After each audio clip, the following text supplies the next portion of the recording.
কেন্দ্রীয় bus terminal এই জায়গায় প্রায় 1000 গাড়ি পার্কিংয়ের ব্যবস্থা করে টার্মিনাল সরাইতে হবে, এই ধরনের প্রস্তুত থাকতে হবে।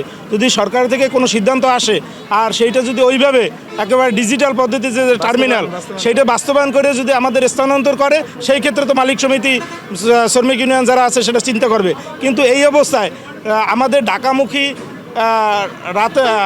রাস্তার ডাইন পাশে এটা কিন্তু কোনো রকমে এটা টার্মিনাল সম্ভব না, যে জায়গায় ট্রাক টার্মিনাল, এই ট্রাক টার্মিনালে যাইয়া এই গাড়ি এর চেয়েও দুরবস্থা লইয়া দফায় দফায় এটা আলোচনা হয়েছে সংস্কারের ব্যাপারে, এটার কোনো প্রতিকার নেই, আলোচনা পর্যন্তই শেষ, যারা পরিমাণ কোনো কাজ হয় না। এইখান যে বাস টার্মিনাল সরাইতে চায়, ঠিক আছে সরবে, এইখানে যদি মনে করে যে না এখানে সমস্যা সে ওই ট্রাক টার্মিনাল আর বাস টার্মিনাল নিতে চায়, এটার বিষয় রইল ওইখানে একটা হাই স্কুল অ্যান্ড কলেজ, প্রশাসনিক গুরুত্বপূর্ণ অনেক অফিস আদালত আছে, এর চাইতে ওইখানে আরও সমস্যা আরও বেশি হইবে।